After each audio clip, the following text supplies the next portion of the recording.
तो नमस्कार, एक बार फिर से स्वागत है आपका आपके अपने इस YouTube चैनल के ऊपर। प्रीवियस एपिसोड तक हमने शून्य कोटि अभिक्रिया के जो न्यूमेरिकल थे, क्वेश्चन किस किस टाइप से आरबीसी सीबीएसई बोर्ड एग्जाम के अंदर पूछे जाते हैं, उनको लेकर हमने चर्चा की थी। नेक्स्ट है हमारा शून्य कोटि अभिक्रिया के बाद है आज का टॉपिक है प्रथम कोटि अभिक्रिया। प्रथम कोटि अभिक्रिया की और शून्य कोटि अभिक्रिया की डेफिनेशन की बात हमने कर ली थी, हालांकि प्रीवियस एपिसोड के अंदर। अगर मैं इस प्रथम कोटि अभिक्रिया की बात करूं तो वह रासायनिक अभिक्रिया जिसका अभिक्रिया वेग अभिकारक की प्रथम घात के समानुपाती हो। वहां था यहां प्रथम घात की जगह केवल क्या, शून्य घात के समानुपाती। अगर प्रथम घात के समानुपाती है तो प्रथम कोटि की अभिक्रिया है, अगर द्वितीय घात के समानुपाती है तो द्वितीय कोटि की अभिक्रिया है, अगर शून्य घात के समानुपाती है तो किस कोटि की रिएक्शन है, शून्य कोटि की अभिक्रिया है। ठीक है, अगर बात करें कि एग्जांपल से, माना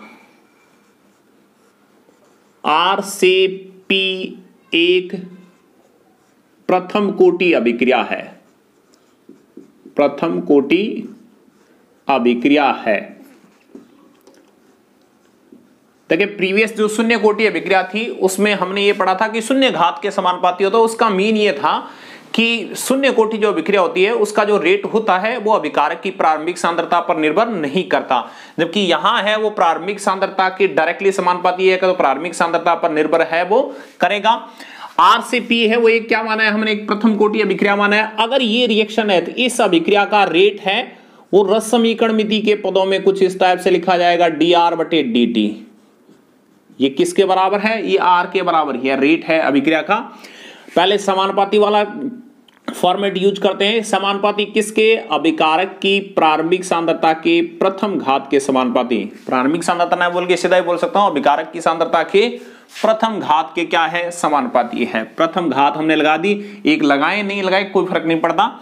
ठीक है, यहां से समानुपाती का निशान हटा दें, dR/dt बराबर के R1 ऊपर ऑलरेडी है, इसको 1 लगा दिया। वहां ये प्रथम कोटि अभिक्रिया के लिए वेग व्यंजक है तो K1, और शून्य कोटि अभिक्रिया के लिए वेग व्यंजक था उसको K0 से लिखा था। बुक या किसी रेफरेंस बुकों के अंदर या कहीं नोट्स वगैरह में आपको सीधा K मिल सकता है, यहां भी K मिल सकता है और वहां भी K मिल सकता है। मैं K0 और K1 का उपयोग इसलिए कर रहा हूं कि K0 के पदों में लिखा हो तो K0 का आपको फॉर्मूला अलग से याद रहेगी। K0 का फॉर्मूला ये, दोनों ही K के पदों में फॉर्मूले होंगे, तो हो सकता है आप ये चीज डिफाइन नहीं कर पा रहे कि शून्य कोटि का कौन सा है, प्रथम कोटि का कौन सा है, कई बार याद नहीं रहता, इसलिए K1 और K0 मैंने यूज किया है। तो जहां K1 क्या चीज है, K1 है प्रथम कोटि अभिक्रिया का वेग व्यंजक, प्रथम कोटि अभिक्रिया का वेग व्यंजक, वेग व्यंजक।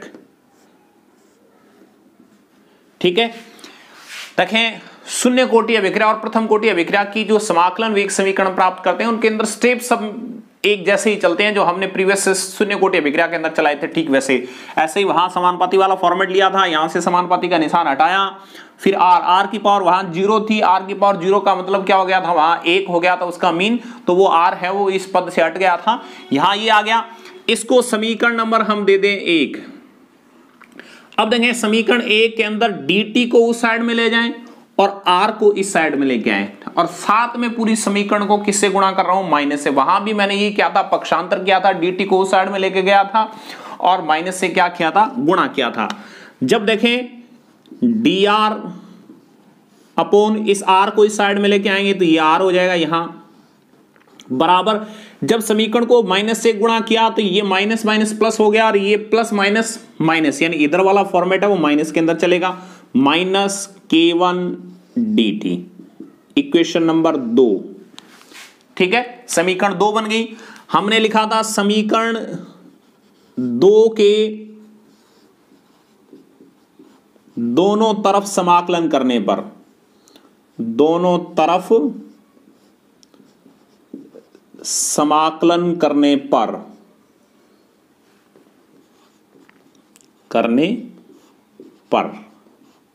ठीक है, दोनों तरफ क्या कर रहे हैं, समीकरण 2 के समाकलन कर रहे हैं। समीकरण जो 1 होती है उसको बोलते हैं प्रथम कोटि अभिक्रिया की अवकल वेग समीकरण। ठीक है, ये अवकल वेग समीकरण है। समाकलन वेग समीकरण हम पूरे फॉर्मूले से निकालेंगे, जो फाइनल हमारी समीकरण होगी वो होगी, समीकरण के दोनों तरफ क्या कर रहे हैं, समीकरण 2 के दोनों तरफ क्या करना है, हमें समाकलन करना है। समाकलन करेंगे तो देखें क्या हो जाएगा, dr बटे r इसका समाकलन माइनस k1 dt, इस पूरे का ऐसे समाकलन लगा सकते हैं या k1 को बाहर भी ले सकते हैं क्योंकि k1 कांस्टेंट है, कांस्टेंट का समाकलन नहीं होगा। dr अपॉन r का समाकलन जो होता है वो log r, ठीक है, log ln लिखा है, ये नेचुरली log है जो e बेस का log होता है। लेकिन log दो टाइप के होते हैं, एक तो होता है log tan बेस और एक होता है log e base. e base वाले को ऐसे ln से रिप्रेजेंट किया जाता है कई बार, ठीक है, आगे बताएंगे, इसके बारे में चर्चा करेंगे हम। log निकालना, dr बटे r का log समाकलन क्या होगा, नेचुरली log r बराबर माइनस का माइनस, कांस्टेंट का कोई भी समाकलन नहीं होगा, केवल समाकलन किसका होगा, dt। dr हो, dt हो, dx हो, dy हो, dz हो, यानी d के साथ जो भी टर्म जुड़ी है उसका अगर हम समाकलन कर रहे हैं dr dx dy का, तो dt का समाकलन क्या आया था, t, प्लस में क्या आएगा, एक समाकलन कांस्टेंट, इक्वेशन नंबर 3। ठीक है, आई क्या चीज है यहां पर, समाकलन कांस्टेंट है। समाकलन कांस्टेंट को हटाने का प्रोसीजर हमने पिछले एपिसोड के अंदर पढ़ा था। क्या करना है, चूंकि यदि t बराबर 0 हो तो r बराबर r0। ठीक है, ये फॉर्मेट कंप्लीट रूप से प्रीवियस एपिसोड में समझाया था। ये क्या चीज है, t बराबर 0 होगा तो उस समय रिमेनिंग जो सांद्रता होगी वो प्रारंभिक सांद्रता के इक्वल ही होगी। इस कंडीशन को समीकरण 3 में रखने हैं। ठीक है, समीकरण 3 में रखेंगे तो ln r बराबर, अब देखें इस r की जगह मैं क्या रख सकता हूं, r0। ठीक है, t की जगह क्या रखा हमने, 0 रखा, तो ये पूरी टर्म 0 होगी, प्लस में क्या बचा, i, इसका मतलब ये पूरी टर्म 0 होगी, इधर क्या बचा है, i बचा है, इसका मतलब ये i के इक्वल फॉर्मूला बन गया एक तरह से। और इस r की जगह हमने क्या रख दिया, r0 रख दिया, जो कि प्रारंभिक सांद्रता होती है अभिकारक की, ये किसी समय t पर शेष मात्रा होती है। ठीक है, इस i का मान समीकरण 3 में रखने पर समीकरण 3 में रखेंगे i का मान, तो क्या बनेगी हमारी समीकरण नंबर 4, देखें ln r बराबर minus k1t plus ln r0। ये समीकरण नंबर क्या बन जाएगी, समीकरण नंबर 4। ठीक है, समीकरण नंबर 4 है ये हमारी। अब देखें इस समीकरण नंबर 4, हालांकि एक फाइनल समीकरण होगी हमारी, इस समीकरण नंबर 4 को पक्षांतर करके k1 के पदों के अंदर समीकरण को निकाल रहे हैं। ध्यान दें, इस नेचुरल log r वाले की टर्म को उस साइड में लेके जा रहे हैं, माइनस k1t को इस साइड में लेके आ रहे हैं, तो देखें क्या होगा, k1t बराबर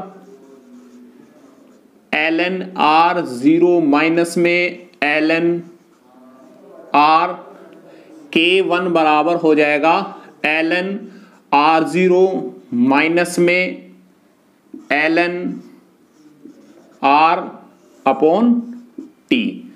इक्वेशन नंबर 5, समीकरण नंबर क्या है, 5। ये समीकरण नंबर, ये भी हम इसको भी नंबर दे सकते थे 4, लेकिन समीकरण 4 और जो 5 है वो हमारी कौन सी है, प्रथम कोटि अभिक्रिया की समाकलन वेग समीकरण है। अब देखें नेचुरली log की जो टेबल है वो हमारी बुक के अंदर नहीं मिलती, या आने वाले एपिसोड के अंदर आपको log निकालने बताएंगे, तो वो नेचुरली log नहीं बताएंगे, वो आपको tan बेस जो log है उसके अंदर 2 की वैल्यू क्या होगी, 4 की क्या होगी, 10 की क्या होगी, किसी संख्या की वैल्यू क्या होगी log के पदों में, वो बताई जाएगी। अब देखें इस नेचुरली log को चेंज कर रहे हैं, तो k1 बराबर log r0 माइनस में log r, log r0 minus में log r। देखें log r0 माइनस में log r को मैथमेटिकल कंडीशन के अंदर कुछ इस टाइप से लिख सकते हैं। इसको तो 1/t लिख दिया मैंने, ठीक है, और इसको लिख सकते हैं r0 अपॉन r। मैथ में एक फॉर्मूला आता है, log बराबर होता है m बटे n, log बराबर m बटे n, log m बटे n को लिखा जाता है log m माइनस में log n। उसको वापस लिखना हो, कहने का मतलब इसको अगर मैं वापस खोलूं तो ये बन जाएगा ऊपर वाला, और इसको इस रूप में भी लिख सकते हैं, ठीक है। तो ये भी समीकरण है हमारी, समीकरण नंबर 6 मान सकता हूं मैं इसको। अब देखें इस ई बेस वाले log को हम tan बेस के अंदर चेंज कर रहे हैं, तो ई बेस वाले log को चेंज करेंगे tan बेस के अंदर नेचुरली log को, तो 2.303 से गुणा कर दें, log tan बेस में चेंज हो जाएगा, ठीक है। ई बेस और tan बेस के बीच ये रिलेशन होता है, यानी log ई बेस की जगह क्या लिख सकता हूं मैं, 2.303 इंटू log tan। इसकी जगह लिखेंगे तो फाइनल देखिए फॉर्मूला ये बनेगा, ऊपर आ गया 2.303, नीचे t है ही, साथ में log से गुणा, tan बेस वाला log है r0 अपॉन r। फाइनल समीकरण आपको 7 नंबर जो समीकरण है वो याद रखनी है न्यूमेरिकल की दृष्टि से। ये सबसे इंपॉर्टेंट इक्वेशन है प्रथम कोटि अभिक्रिया के अंदर। K1 बराबर है 2.303 बटे टी log R0 बटे R। R0 क्या होती है, अभिकारक की प्रारंभिक सांद्रता होती है, और जो R होती है वो किसी समय t पर क्या होती है, शेष मात्रा होती है।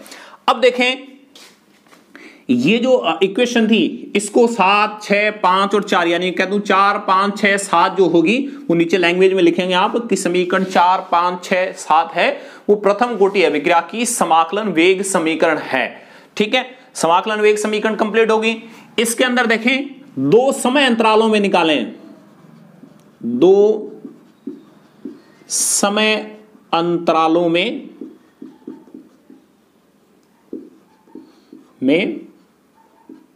प्रथम कोटि अभिक्रिया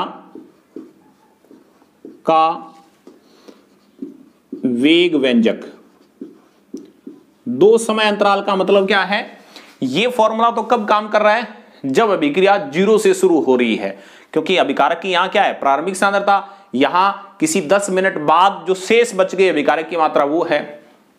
लेकिन 2 समय अंतरालों के बीच भी आपको पूछा जा सकता है कि एक अभिक्रिया को 5 मिनट हो गए स्टार्ट हुए, तो उस 5 मिनट से आगे आने वाले 10 मिनट के बीच जो है वो गैप, जिसको हम 2 समय अंतराल बोल रहे हैं, समय अंतरालों के बीच प्रथम कोटि अभिक्रिया का जो वेग व्यंजक होगा उसका जो फॉर्मूला होगा वो होगा K1 बराबर 2.303 T2 माइनस में T1, ठीक है। यहां किस में अंतर, यहां तो सिंपल समय था, ये सिंपल समय इसलिए था कि वो 0 से स्टार्ट हो रही थी, इसलिए जो भी टाइम दिया जाए वो डायरेक्ट लिखा जा रहा। 2 समय अंतराल होगा तो T2 माइनस में T1, यहां भी मैं T2 माइनस में T1 कर सकता था, लेकिन T1 हमारा 0 होता है इस इक्वेशन के अंदर। तो T2 माइनस में T1 log अभिकारक की प्रारंभिक सांद्रता बटे अभिकारक की रिमेनिंग, कुछ इस टाइप से अलग अलग रिप्रेजेंट कर दिया, या ये इसको 1 कह दें, इसको 2 कह दें, ठीक है। 1 का मतलब है ये T1 समय पर क्या थी अभिकारक की सांद्रता, फिर T2 समय पर क्या थी, तो ये प्रारंभ वाली और ये बाद वाली, ठीक है, R1 बटे R2। ये इक्वेशन कब काम में लेंगे, जब 2 अलग अलग समय अंतराल दिए होंगे, तब क्या करना है, हमें इक्वेशन नंबर 8 को काम में लेना है, वरना हमारा जो समाकलन वेग समीकरण है वो तो समीकरण 7 तक कंप्लीट हो चुकी थी, लेकिन अलग अलग क्वेश्चन के अंदर अलग अलग फॉर्मेट लगाने होते हैं। तो उस कंडीशन में K1 के पदों में ये होगी, अगर ये देखो ये तो जो अभिकारक की सांद्रता दे रखी है हमने, सांद्रता के पदों में लिखी है, यही अभिक्रिया अगर गैसीय पदों के अंदर हो तो गैसीय पदों में इसकी इक्वेशन ये बनेगी, देखो K1 बराबर 2.303 बटे T log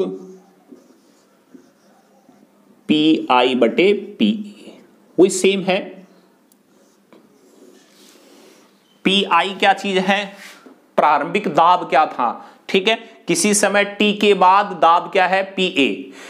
देखें प्रारंभिक दाब क्या था, उसके बाद शेष दाब क्या बचा किसी समय t के ऊपर। सबसे इंपॉर्टेंट, जब गैसीय पदों में अभिक्रिया दी हो तो उसके जब हम न्यूमेरिकल करेंगे तब आपको बताएंगे कि ये जो टर्म है वो सबसे इंपॉर्टेंट है। जो रिमेनिंग दाब जो होता है, शेष दाब क्या है वो निकालना इंपॉर्टेंट है। यहां तो डायरेक्ट अभिक्रिया को देखकर ही पता चल जाता है कि रिमेनिंग कितना बचा है, लेकिन यहां प्रेशर के अंदर पता नहीं चलता डायरेक्ट, उसके लिए हमें थोड़ी सी साम्यावस्था की हेल्प लेनी जरूरी होती है वहां पर। तो इस कंडीशन या ये फॉर्मूला जो है उसमें PA है वो निकालना ज्यादा इंपॉर्टेंट है गैसीय पदों में जब कोई हमें दे रखे हो डाटा उस समय। तो यहां से समीकरण 4, 5, 6, 7, 8 ये 9 जो है वो सारे के सारे प्रथम कोटि अभिक्रिया की समाकलन वेग समीकरण ही है। देखें सारे फॉर्मेट या सारे तरीके वही चले हैं जो हमने प्रथम कोटि शून्य कोटि अभिक्रिया के अंदर स्टेप काम में लिए थे। अगर याद हो तो शून्य कोटि अभिक्रिया और प्रथम कोटि अभिक्रिया में मैं डिफरेंस की बात करूं तो अगर आप जिस तरीके से चल रहे हैं, यहां पर हम चले थे स्टेप बाय स्टेप, वैसे ही आपको चलना है। वहां देखें यही समाकलन किया था, वहां अगर इस ln को हटा दूं यहां से मैं, तो ये प्रथम कोटि न बनके शून्य कोटि की इक्वेशन बन जाएगी। यहां से लोग को हटा दें शून्य कोटि की, यहां से लोग को हटा दें शून्य कोटि के लिए, यहां से लोग, दोनों जगह लोग है जो उन दोनों लोग को हटा दें यहां से तो शून्य कोटि की। यहां से देखो, यहां से ln हटा दूं, यहां से ln हटा दूं तो r0 माइनस में r बटे t, ये फॉर्मूला बताया था आपको शून्य कोटि अभिक्रिया में। तो एक इस क्वेश्चन के अंदर इससे आगे आगे जहां हमने लोग लिखा है उस लोग को अगर हटा देंगे समीकरण यहां तक, बस केवल यहां तक समीकरण 5 तक, क्योंकि 5 पर ही कंप्लीट कर दी थी हमने वहां, लेकिन यहां तो लोग है उसको tan बेस में चेंज किया, उसके बाद में आगे इक्वेशन बनी है लोग 5, जो समीकरण 5 है समीकरण 5 तक अगर हम लोग हटा देंगे तो ये प्रथम कोटि की जो इक्वेशन है वो इस शून्य कोटि के अंदर तब्दील हो जाएगी। इसलिए प्रथम कोटि और शून्य कोटि अभिक्रिया की जो डेरिवेशन है समाकलन वेग समीकरण प्राप्त करने के, वो सारे क्या है, एक जैसे ही है। ठीक है, तो इसी को हम स्टेप बाय स्टेप ध्यान रखेंगे कि प्रथम कोटि अभिक्रिया का वेग व्यंजक का फॉर्मूला ये बना था और शून्य कोटि का इसमें से लोग हटा दें तो हमारा फॉर्मूला वो बना था। ठीक है, नेक्स्ट देखें प्रथम कोटि अभिक्रिया के लक्षण के अंदर सबसे पहले वही, जैसे अब शून्य कोटि में 3 लक्षण पढ़ के आए थे, एक तो वेग व्यंजक ज्ञात करना, एक सांद्रता और समय के बीच प्लॉट ड्रॉ करना, और तीसरा जो था वो था अर्धायुकाल या हाफ लाइफ क्या थी किसी अभिक्रिया की। तो देखें सबसे पहले बात करें प्रथम कोटि अभिक्रिया के वेग व्यंजक की बात करें तो हमने देखें अभी समीकरण नंबर 7 लिखा था। समीकरण 7 से, समीकरण 7 क्या थी, K1 बराबर 2.303 बटे T लोग R0 बटे R। इक्वेशन नंबर 7 प्रथम कोटि अभिक्रिया के लिए समाकलन वेग समीकरण ये थी। ठीक है, इसके अंदर जिस जिसके हमें मात्रक लिखने हैं उसके लिख देंगे। यहां संख्या का कोई मात्रक नहीं है, T समय है और लोग का कोई मात्रक नहीं है। ऊपर देखिए सांद्रता अभिकारक की प्रारंभिक सांद्रता है जिसका मतलब ऊपर सांद्रता का मात्रक होगा, और नीचे भी यहां रिमेनिंग जो सांद्रता होगी वो भी सांद्रता का ही मात्रक होगा। और मात्रक जब ऊपर नीचे की बात होती है यानी बटा में या भाग में होते हैं तो मात्रक कट जाते हैं, तो सांद्रता से सांद्रता कैंसल आउट हो गया। बचा क्या, K1 बराबर है 1 बटे समय। चूंकि समय को किस में ले रहे हैं हम, सेकंड में, समय है सेकंड में, तो K1 बराबर हो जाएगा, मैं डायरेक्ट लिख दूं या चाहे ऐसे एक स्टेप बढ़ा के लिख दें, 1 बटा सेकंड, या इसको लिख सकते हैं सेकंड इनवर्स। तो K1 का मात्रक क्या है, सेकंड इनवर्स होगा। इससे पहले देखें हमने शुरू के सेकंड या थर्ड वीडियो के अंदर K1 का एक फॉर्मूला पढ़ा था, डायरेक्ट मोल 1 minus n litre n minus 1 second inverse. उसके अंदर हमने n की वैल्यू 1 रखी थी, तो वहां K1 का जो मात्रक आया था वो क्या आया था, सेकंड इनवर्स आया था। ठीक है, नेक्स्ट 2 नंबर देखें। पहला था प्रथम कोटि अभिक्रिया का वेग व्यंजक, दूसरा है सांद्रता और समय के बीच ग्राफ। सांद्रता और समय के बीच ग्राफ की बात कर रहे हैं हम। सांद्रता समय ग्राफ, सांद्रता और समय के बीच ग्राफ खींचेंगे। तो इक्वेशन नंबर देखें, हमने 4 पढ़ी है, समीकरण 4 से 4 थी ln r बराबर माइनस K1 t प्लस में ln r0। ठीक है, अभी हमने यहाँ समीकरण नंबर 4, 5, 6, 7, 8 तक हमने कंप्लीट की थी। ये इक्वेशन पड़ी है। ये जो इक्वेशन है वो एक सरल रेखा की समीकरण है। ठीक है, हमने पिछले एपिसोड के अंदर भी कंपेयर किया था ऐसी समीकरण को y बराबर -mx प्लस में c से। प्रीवियस एपिसोड में आपको ग्राफ कैसे बनाए जाते हैं, ग्राफ कहां से शुरू होगा, वो सारी बातें हमने एक संक्षिप्त में चर्चा की थी। देखें ग्राफ किस किस के बीच होगा, x और y के बीच। तो x तो क्या है हमारा, यहाँ t है, y क्या चीज है, r है। ग्राफ की अगर हम बात करें यहाँ, तो यहाँ हम x ले लें यानी t ले लें समय, और यहाँ क्या ले लें हम y, इसका मतलब ln r ले लें। क्लियर है, यहां तक कोई दिक्कत नहीं है। अब देखें ln r और t के बीच हम क्या कर रहे हैं, ग्राफ ड्रॉ कर रहे हैं, खींच रहे हैं। -m क्या बताता है, -m का मतलब यहां -m बराबर हमारा क्या है, -k। -m ये बता रहा है कि जो सरल रेखा जो समीकरण है उसकी जो ढाल होगी वो ऋणात्मक होगी, यानी ग्राफ है वो नीचे की तरफ, डाउन की तरफ जाएगा। और प्लस में यहां इंटरसेप्ट दे रखा है नेचुरली log r0, या कह दूं मैं c ये कहता है कि ये ग्राफ है वो मूल बिंदु से नहीं चलेगा, मूल बिंदु के ऊपर से भी चल सकता है, मूल बिंदु के नीचे भी चल सकता है, लेकिन इस इक्वेशन के अंदर c है वो प्लस के अंदर है, इसका मतलब ग्राफ है वो मूल बिंदु से ऊपर से चलेगा। तो मूल बिंदु के ऊपर से पॉइंट ये ले लिया हमने, यहां से डाउन की तरफ।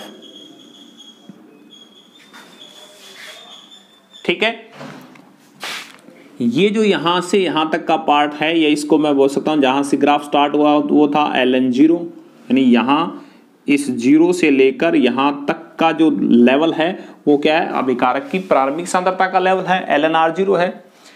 इस वक्र की जो ढाल होगी, जो स्लोप होगा वो होगा -k1। ठीक है, लैंग्वेज क्या होगी, समीकरण 4 से ln r -k1t प्लस में ln r0 इक्वेशन हमने जो 4 नंबर इक्वेशन लिखी है उसमें लैंग्वेज कुछ इस टाइप से लिखेंगे कि समीकरण 4 है वो एक सरल रेखा की समीकरण है। जब log r व t के मध्य वक्र आलेखित करते हैं तो एक सरल रेखा प्राप्त होती है। उस सरल रेखा की ढाल है वो -k1 है। उस सरल रेखा का जो इंटरसेप्ट होगा, अंतःखंड जो होगा वो क्या है, ln r0 है। ठीक है, तो ये तो क्या हो जाएगा ग्राफ, लेकिन ग्राफ है वो हमने किस किस के पदों में खींचा है, ln r और t के पदों में खींचा है। ln का मतलब आप समझ रहे हैं कि नेचुरली log की बात हो रही है। अगर यहां log कौन सा होता, इस ग्राफ के अंदर ही कर रहा हूं मैं, log r वाला यानी tan बेस का log होता तो वो कुछ इस टाइप से लिखा होता। यहां क्या होता, log r0 होता, समय यही रहता, कुछ नहीं बदलता। लेकिन इंपॉर्टेंट बात है क्या बदलती, फिर ढाल है वो -k1 बटे 2.303। दोनों ही ग्राफ आगे आपको ये कह दें ln r और t के बीच ग्राफ खींचा गया है तो उसकी ढाल क्या होगी, -k1 होगी। अगर log r और t के बीच ग्राफ खींचा गया है तो ढाल क्या होगी, -k1 बटे 2.303। ठीक है, क्लियर है। तो 2 पॉइंट तो हो गए, एक तो वेग व्यंजक का मात्रक हो गया, वेग व्यंजक का मात्रक, सॉरी यहां हमने मात्रक नहीं लिखा, वेग व्यंजक का मात्रक,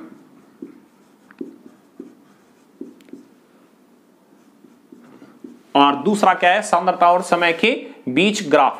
तीसरा देखें इस अभिक्रिया का अर्धायुकाल क्या होगा। तीसरे पॉइंट अर्धायुकाल की हम बात करें तो हमने शून्य गोटी अभिक्रिया के अंदर जो डेफिनेशन पढ़ी थी उसी डेफिनेशन को यहां हमें रिपीट करना है। अर्धायुकाल का मतलब किसी अभिक्रिया के लिए अर्धायुकाल की बात हो तो उस रासायनिक अभिक्रिया को 50% पूर्ण होने में कितना समय लगता है, यानी एक अभिक्रिया है वो 50% कंप्लीट होने में कितना समय लेती है, वही क्या कहलाता है, उसका अर्धायुकाल कहलाता है। जो कि डेफिनेशन आपने प्रीवियस एपिसोड शून्य कोटि अभिक्रिया के अंदर इस डेफिनेशन को पढ़ लिया था, वही डेफिनेशन आपको लिखनी है। अब देखें इसके अंदर समीकरण नंबर 7 की बात कर रहे हैं। समीकरण 7 पढ़ी थी हमने, k1 बराबर 2.303 बटे t log r0 upon r, यही है। अब देखें हमें निकालना क्या है, अर्धायुकाल निकालना है। अर्धायुकाल का मतलब हो जाएगा t बराबर, तो हम क्या ले लें, t हाफ ले लें, यानी अभिक्रिया को आधा कंप्लीट होने में लगा समय। T बराबर T हाफ हो तथा जो अभिकारक की शेष मात्रा जो होगी, रिमेनिंग जो मात्रा होगी, वो प्रारंभिक जो अभिकारक की सांद्रता है उसका आधा। ये बात हमने प्रीवियस एपिसोड के अंदर शून्य कोटि अभिक्रिया में भी एक कंडीशन लगाई थी अर्धायुकाल के दौरान कि T है वो तो क्या है, T हाफ होगा और जो रिमेनिंग सांद्रता होगी, शेष जो मात्रा होगी वो प्रारंभिक सांद्रता की आधी रह जाएगी। ठीक है, T की जगह यहाँ T हाफ रख दें और इस R की जगह यानी यहाँ R की जगह क्या रख दें, R0/2 रख दें। तो इक्वेशन देखें क्या बनेगी, K1 बराबर 2.303/T1/2 log R0 इस R की जगह क्या लिख सकते हैं, इसके लिख सकते हैं R0/2। T हाफ को इधर निकाल लें, K1 को इधर ले जाएं, तो T हाफ बराबर 2.303/K1 log, यहां देखें R0 से R0 कैंसिल आउट हो गया, ये बटा के अंदर नीचे 2 है, 2 कहां चला जाएगा ऊपर, यहां क्या आ जाएगा log 2 आ जाएगा। ठीक है, T हाफ बराबर 2.303/K1, यहां क्या आ गया, चूंकि log 2 और log 2 का मान होता है 0.3010। ठीक है, एक स्पेशल एपिसोड लेके आएंगे log निकालने का।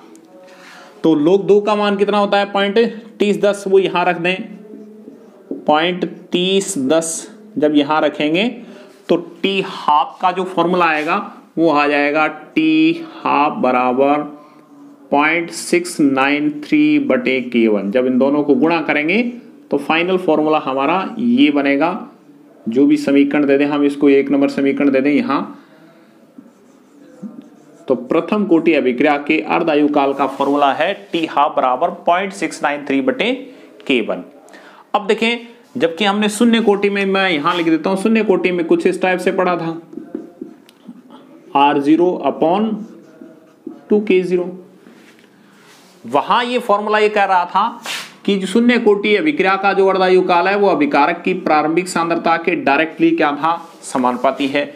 लेकिन यहां हमने जो अर्धायुकाल निकाला है, यहां जो अर्धायुकाल है वो अभिकारक की प्रारंभिक सांद्रता के समानुपाती नहीं है या प्रारंभिक सांद्रता पर निर्भर है, वो नहीं करता, क्योंकि यहां प्रारंभिक सांद्रता की कोई भी टर्म हमारी अर्धायुकाल के अंदर नहीं आई है। इसका मतलब ये कह सकता हूं T हाफ है वो डिपेंड नहीं करता किसके, अभिकारक की प्रारंभिक सांद्रता के। क्लियर है यहां? ठीक है, तो यहां क्वेश्चन किस टाइप से आता है कि अर्धायुकाल किसे कहते हैं, सिद्ध कीजिए कि प्रथम कोटि अभिक्रिया का अर्धायुकाल है वो अभिकारक की प्रारंभिक सांद्रता पर निर्भर नहीं करता। तो फिर हम यहां से डेरिवेशन स्टार्ट करेंगे, लास्ट में ये कहेंगे कि T हाफ है वो देखो प्रथम जो अभिकारक की प्रारंभिक सांद्रता है उसकी कोई भी टर्म नहीं आ रही है, तो इसलिए अर्धायुकाल है वो अभिकारक की प्रारंभिक सांद्रता पर निर्भर है, वो नहीं कर रहा। जबकि यहां क्या कर रहा था, निर्भर कर रहा था। लेकिन दो चीजें हैं शून्य कोटि अभिक्रिया और प्रथम कोटि अभिक्रिया में। पहली कंडीशन ये कि प्रथम कोटि अभिक्रिया का जो वेग होता है वो अभिकारक की प्रारंभिक सांद्रता पर निर्भर नहीं करता। ठीक है, शून्य कोटि के अंदर। जबकि प्रथम कोटि अभिक्रिया के अंदर अभिक्रिया का वेग जो होता है वो अभिकारक की प्रारंभिक सांद्रता पर निर्भर करता है, यानी ठीक है मैं कहता हूं अभिकारक की सांद्रता पर निर्भर करता है। जबकि अर्धायुकाल के अंदर देखें तो दो उल्टा है कि इसमें वेग तो डिपेंड नहीं कर रहा था शून्य कोटि अभिक्रिया में, लेकिन अर्धायुकाल जो है वो अभिकारक की प्रारंभिक सांद्रता पर निर्भर कर रहा है। यहां क्या था, यहां वेग तो निर्भर कर रहा था लेकिन यहां अर्धायुकाल निर्भर नहीं करता। ठीक है, तो ये तीन लक्षण है वो प्रथम कोटि अभिक्रिया के हैं, वो आपको ढंग से नोट करने हैं, लर्न करने हैं। नेक्स्ट एपिसोड के अंदर हम प्रथम कोटि अभिक्रिया के जो न्यूमेरिकल क्या है और साथ में शून्य कोटि अभिक्रिया और प्रथम कोटि अभिक्रिया की स्पेशल एग्जांपल क्या है, कौन सी अभिक्रियाएं हैं जो फर्स्ट ऑर्डर रिएक्शन होगी, कौन सी अभिक्रियाएं हैं जो जीरो ऑर्डर रिएक्शन होगी, वो हम क्या करेंगे, नोट करेंगे। आज के एपिसोड से पहले आप 5 से 7 लाइनें अपने नोटबुक के अंदर जहां नोट कर रहे हैं उसमें छोड़ दें, वहां हम शून्य कोटि अभिक्रिया के कुछ एग्जांपल लिखेंगे। नेक्स्ट एपिसोड के अंदर लेके आएंगे इस एग्जांपल को, तो वो नोट करेंगे। उसके बाद हम प्रथम कोटि अभिक्रिया की जो डेरिवेशन आज करवाए हैं उसको कंप्लीट करेंगे और उसके बाद ये अर्धायुकाल तक यहां लिखेंगे। उसके बाद हम नेक्स्ट क्या लिखेंगे, प्रथम कोटि अभिक्रिया के एग्जाम्पल लिखेंगे। एग्जाम्पल इसलिए लिखा रहा हूं कि कई बार क्या बोर्ड एग्जाम में क्वेश्चन आए हुए हैं, 3-4 अभिक्रियाएं दे देता है कि इनमें पूछ लेता है कि इनमें से कौन कौन सी प्रथम कोटि अभिक्रिया की है, कौन कौन सी शून्य कोटि अभिक्रिया है। ठीक है, आशा करता हूं कि हमारे द्वारा जो आपको ऑनलाइन प्लेटफॉर्म उपलब्ध कराया जा रहा है वो आपके लिए बेहतरीन साबित हो रहा है। आज के लिए इतना ही। घर पर रहें, सुरक्षित रहें, स्वस्थ रहें। धन्यवाद।